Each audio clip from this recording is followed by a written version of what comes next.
So we're here with Thomas at MIR. Thomas, can you tell us what MIR do? MIR makes autonomous mobile robots that are fully automated. It can take pallets, shelves, or racks from one position to another. We are mobile industrial robots. We are companies based in Denmark, and we manufacture autonomous mobile robots like the MIR 250 that we see on display here at the stand. So the autonomous mobile robots, or AMRs, are designed to be safe in the environment of a production site. They're designed to get products from A to B in an effective and efficient way to promote efficiencies and to allow companies to redeploy workers so they're not pushing trolleys or lifting heavy weights, which could cause them injury or just is not a value add to the company, and redeploy them to different jobs so they can get on with that, and we will take care of the job of moving materials around to them.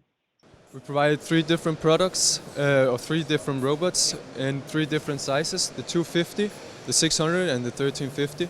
The names is also the amount of payload in kilograms the robot can lift.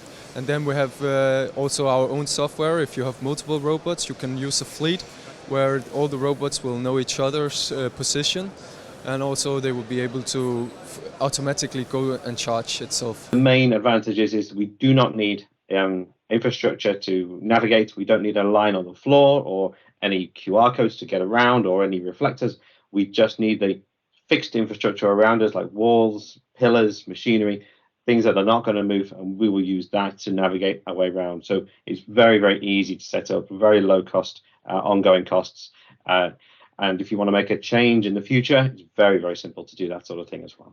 So in terms of MIR, why should companies and clients look at getting one of your robots? Firstly, they don't call in sick.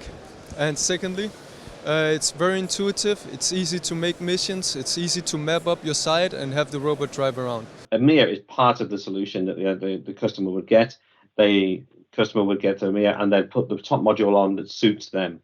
So one of the most common solutions is the shelf module that we have on display at the show, because it's very easy to scale with that system. The shelf can be customized itself. You can put whatever you like frame on top of that shelf module, and for example, a gravity feed system on there, and the MIR will dock with that and move it around.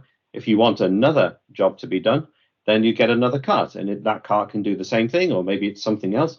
But it's a much lower cost way of expanding what you're doing, and the same robot can do both carts. And then when you have enough carts going on, and we need another robot, we can get another robot in, and they can take some other carts as well. So it's a really easy, low-cost way of expanding your fleet from something quite simple, so your first kind of proof of concept, up to full-scale production, everything you want the robot to do.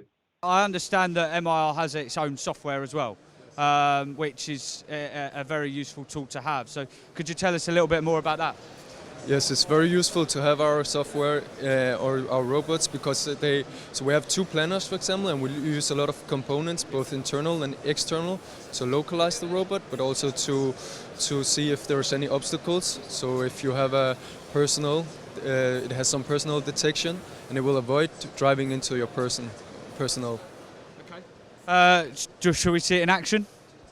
So while this is going, did you just want to go through what the robot's basically doing? Yeah. I created a very simple mission using block coding in our user interface to go and detect the shelf.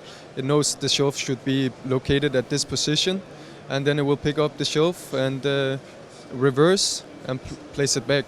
So because we have limited space, it's difficult to actually show it, but it should be taken into perspective that it should pick up a shelf from one position and be able to drive it to another position.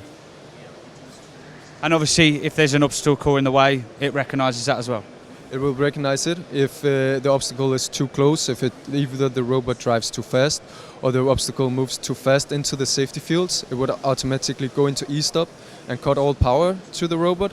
And If not, if it drives along a long path and it sees a person, it will automatically use the local planner to diverge from the obstacle and go back to the global planner. So there you have it. That's MIR Robots, and thank you.